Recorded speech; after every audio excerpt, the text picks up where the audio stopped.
Fine. Okay. Hi, everyone. We are live on LinkedIn. Hi, everyone. The time is 7:59. It's once again Friday. I'll give people a few minutes to join our LinkedIn Live here with Dan Torsiello. Did I do it right? You did it perfectly. Thanks. Yes. I'm not going to say it again because that took all my brain power. So I'm just going to focus on the questions. No, I've been called worse by my students, so I totally get it. No worries.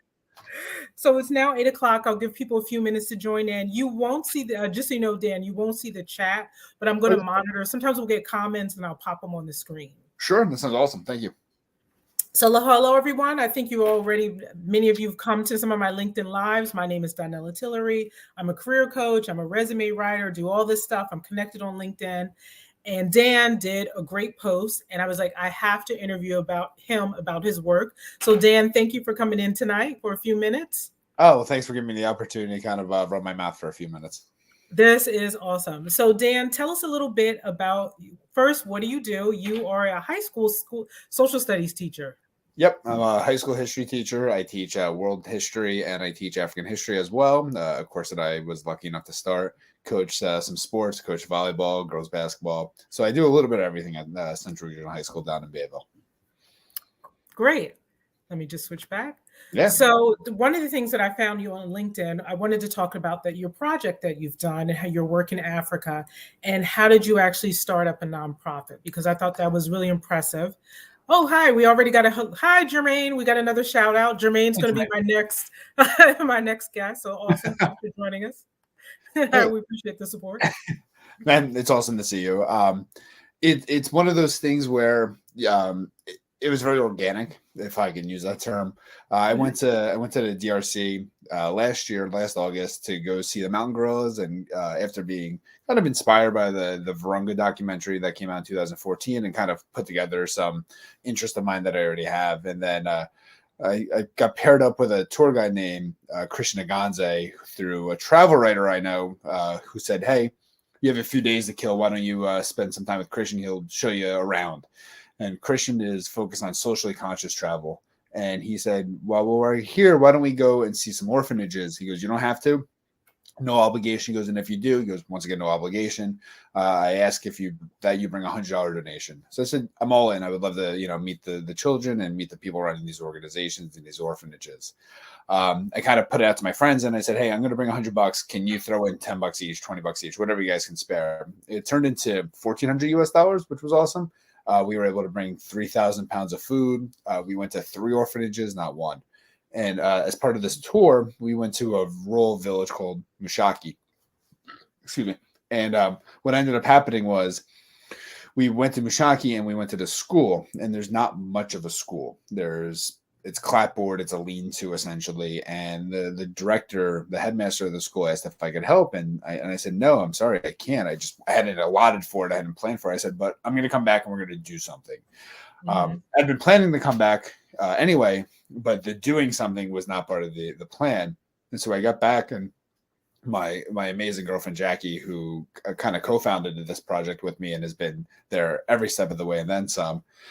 I said, I think we got to do something. I've definitely put my mouth in, my foot in my mouth a little bit here, and we got to do something. And so I messaged Christian on WhatsApp and I said, can we build a school? And he goes, let me find out from some people I know and what the numbers would look like. And he came back with a number that was $8,300 US. And I said, yeah, let's do it. Now I have no idea where this money's coming from. I have no idea where any of it's coming from. But I said, yeah, knowing that at some point, if I had to empty out my savings and my retirement funds, we'll do it. But we kind of just went from there. And it was very organic where I was like, all right, well, we have this need. Now, how do we do this? Well, let's ask people who know, or let's look it up. Let's Google. Let's do this. Let's do that, whatever it may be. And we've kind of gone from there. It was just a very natural point. It wasn't a greater idea that I had that I wanted to see through. It was just something that just came from this experience and talking to these people in the Eastern Democratic Republic of the Congo. That was a lot. And that's great. And it just definitely shows you about connections. Now, one of the things to talk about is when you start a nonprofit, I've ran into so many people to say, I want to start a nonprofit. tell me some of the initial challenges. Like you met people, you connect, but people really don't know what's involved in that. What's maybe a challenge that people might not think of if they want to start their own nonprofit? Oh, we actually too. Hi, God's Will. God's Will is in Nigeria, actually. So hello. Hi, Godswell. I guess it's about 1 a.m. there, or about. Yeah, thanks Seriously. for joining. He's a great guy. Uh, I think one of the big challenges is you don't necessarily realize the time, and there's so much time. The easy part is surprisingly the paperwork. It's the forms are relatively straightforward if you just take the moment to read through them.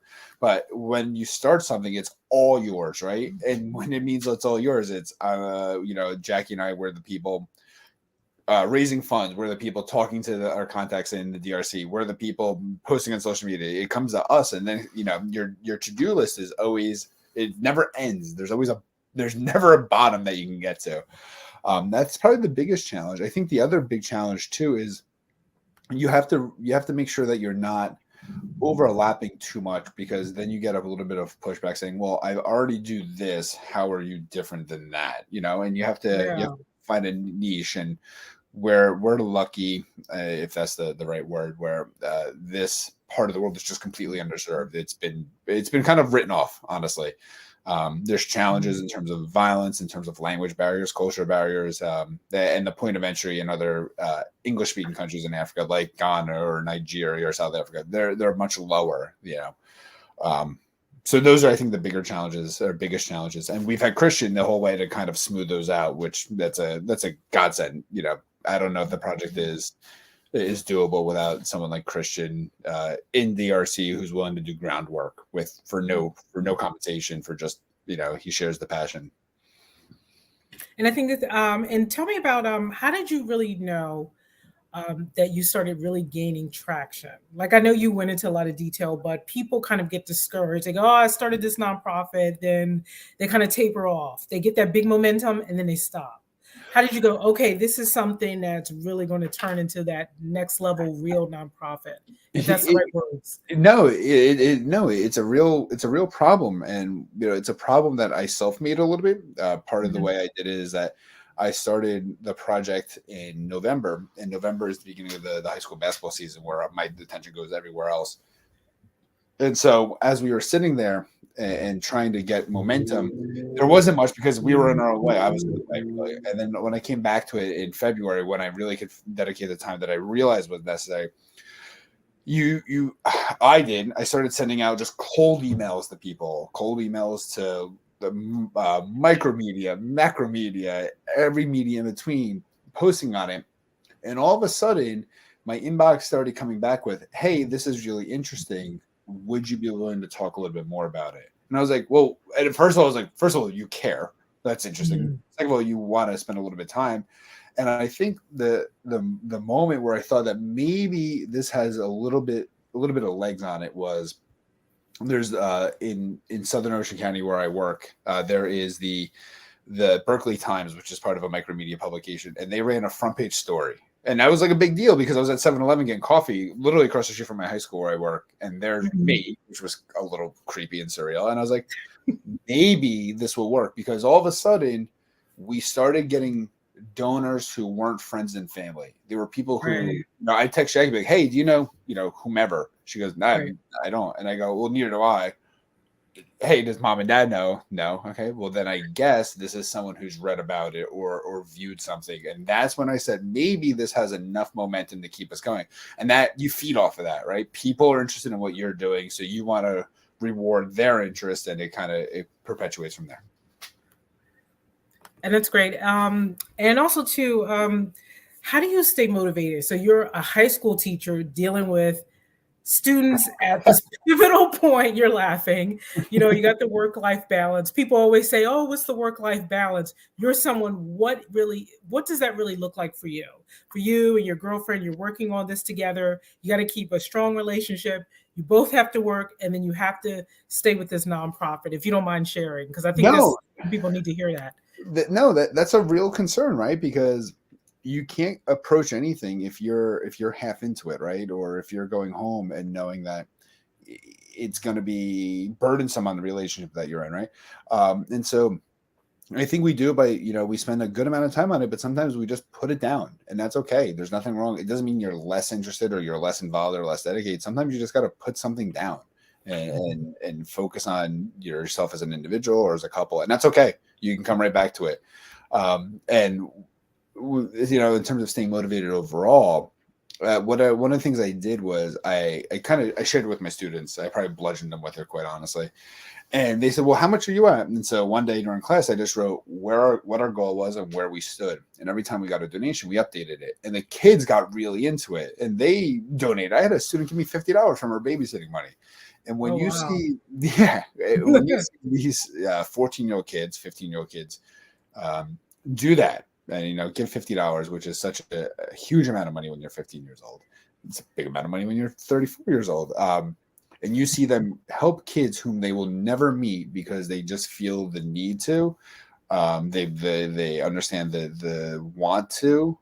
That keeps you going every day, because you don't want to let those guys down too, right? You don't want to let those little guys down. So I think it's that you motivate yourself by feeding off other people's energies, but it's okay to step back and say, I need a moment for myself or my relationship too.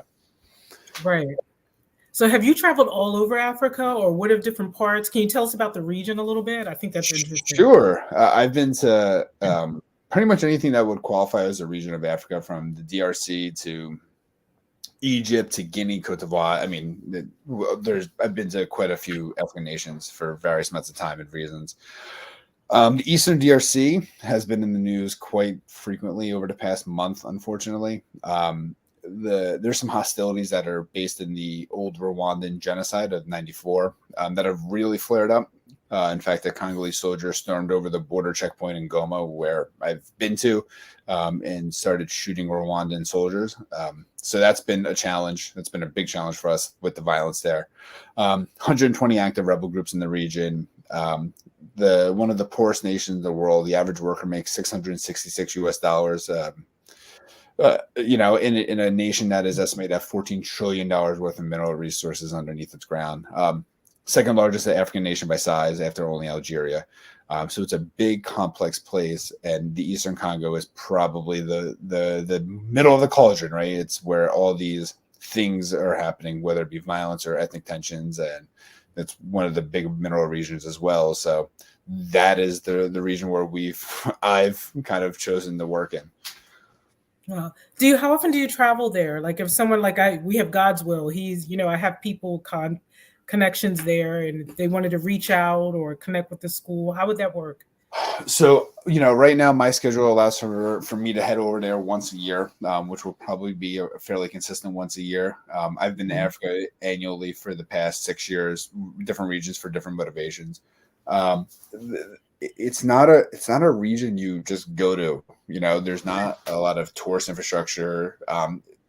The best way to summarize that is I got off the airplane from Addis Ababa, and when you check into immigration, which is still done in a ledger book, the assumption is that if you're there and quite honestly, if you're there and not Congolese, you're there with the UN. And the guy literally goes, UN, and he starts grabbing my arm, and I go, no, tourism. And he stopped and laughed. He goes, really? I go, yeah, tourism. He goes, all right. And they brought me to another immigration officer, also with a ledger book, who just kind of looked at me like, why are you here? And I told him why. And from there, it went pretty smoothly. It was just a lot of, so it's not just in a region you go to. The connections I've had have all developed through Christian. Christian has an established track record there amongst tourists, amongst other business owners, who allows me to access the other Congolese, whether it be hotels or ground transportation, or even government officials who can make things happen. And we're very, very fortunate to have our guy Christian. And in Africa, because there's a lot of, you just have to trust somebody, and you're going to get burnt. I've been burnt in other parts of Africa, but you just got to trust a little bit. And Christian has returned every ounce of trust tenfold with anything. I mean, I went to his engagement party. I'd known the guy 5 hours. So kind of let you know what kind of human being he is. That's great. I'm just looking, and God's Will said that was great. I don't know if you saw that. He said, good question about the connection. Okay, great. No, it is. It's a wonderful question. And it's such a hard thing to sometimes just tell people. Trust. You gotta throw yourself out there and be willing to get burnt a little bit too. But every time I've done this in with Christian or his people, it's always come back to me in aces. Do you speak different languages? So how do you speak different languages? How are you with the languages? I speak decent enough Spanish. My girlfriend Jackie is a Duolingo all-star with Spanish. She's Colombian, so her Spanish is far better than mine. I speak enough French to get around the street, to buy some cookies and some sodas. Other than that, it's a lot of, I'll be honest, I'm heavily dependent on a translator. I'd like to say I'd sit here and I know French, but I'd be a horrible liar. One of the things that I think is universal is sign language and smiling and being nice. And when you realize, the one thing I found through traveling is, as I try to communicate, people are more than willing to help you. You just got to be patient with it. And so that's how it is. I'm just very dependent on Christian to translate to either French or the Congolese Swahili dialect that is prevalent in Eastern Congo.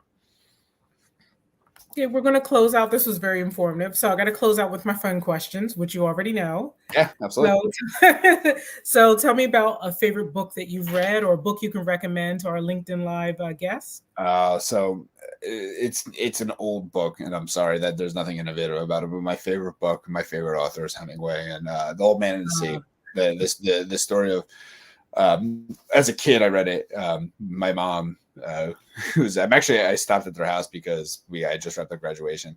My mom used to clean at night as she worked 2 jobs, and I got a copy of Hemingway's Old Man and the Sea, and I read it in the first night I got it. And the one thing that I loved is that if you ever read the book, the man Santiago catches a fish, and he hadn't caught a fish in over a year, and when he gets back, sharks have eaten the fish, and there's nothing left.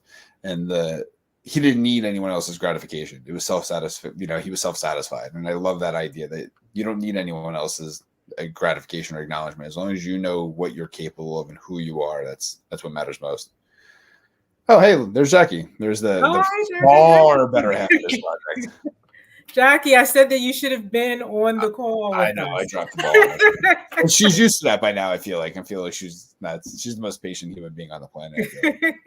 And yes, there will be a recording. There you go, Jay. So yes, next time I'm going to get you. Yeah, she's far more interesting than I am. Trust me.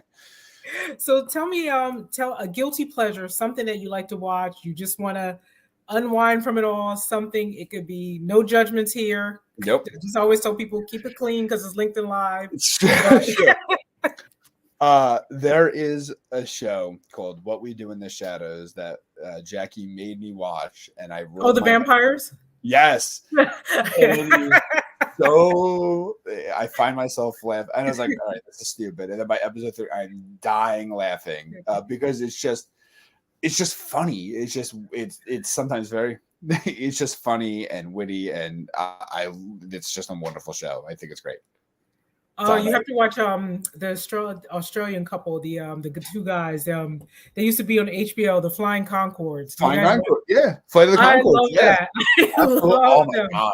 Yeah, I used to crack up. I love that. Oh my God, you have to be able to laugh. You got to laugh. That's the big thing. So to close out, if you want to share, some last words about your nonprofit and, just words of inspiration for people on LinkedIn Live and a little bit about what you do, just to close out, because this was really informative. Sure. I'll start with the shameless plug because that's always the best part. Yep. In terms of connecting, you can just find me. There's not many Dan Torsiellos in the world. So if you just go on LinkedIn, you'll find me. I have the very stereotypical picture of me looking adventurous. We also have started a website called the Kivu Project, named after the lake, which is dominant of Eastern Congo. So it's the Kivu, Kivu project.org. You can go visit the website. Jackie built the whole thing from scratch. She's, like I said, far more talented than I. Oh, yeah. Far. Awesome, Jackie. See? She's the words. She's the brains. I am just the guy that throws himself out there for it. And then we have a GoFundMe, which you can find by help me build a school in rural Africa, I believe it is. One of the things that's been really difficult with the project is it started with a GoFundMe and we hit our goal, which was wonderful, except for the cross-border violence has driven up all of our costs. And so, while yes, publicly we've hit a goal and people are like high-fiving, in reality, Jackie and I are like, we've got thousands more dollars to raise on the back end. So we're doing that right now.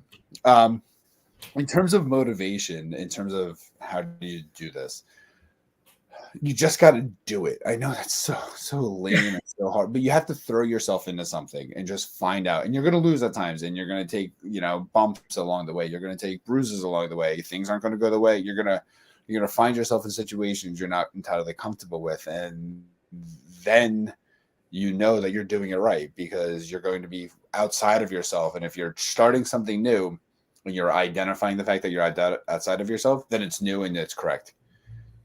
Thanks, God's will, as well, and get some sleep. I know it's pretty late over there. Sleep well. Yes, 100% right. Yes, the best New Zealand has to offer. And so when you throw yourself out there and you find yourself in uncharted waters or new territories or new faces, then you're doing it right and you're finding it out. And give yourself and forgive yourself. Forgive yourself when you do it wrong, because you're going to. And I've come back and I've said, I misspoke there, or I did this wrong, or I didn't say this right, or I didn't present this right. And it's part of it, right? Because at least you're out there doing it. And if you're not out there doing it, well, who is? And in this case, no one else is. We're the only one who's filling this niche in this part of the world. And so just go try something and, make the world a better place. That's what I always tell my kids. Life's hard enough. Go make it better. Exactly. Well, thank you so much. This was great. Hold on. I want to put Jacqueline up there again. Yeah, put her up there. Jacqueline, just so we can see you. Shout out to Jacqueline. If you want to just put her face in mind for the entire I should have put her. I wish I would have put her LinkedIn up there. Yeah, you could. She's the best. You are awesome. But thank you so much for your time. Have a good Friday. I'm sure I'll see you soon because we're both in Jersey. Yeah, and Jermaine, absolutely. Thanks for joining. Yeah, for sure. And this is just a great initiative. And definitely, everyone, thanks for joining us again. You'll be able to see the recording. I'm going to send this out.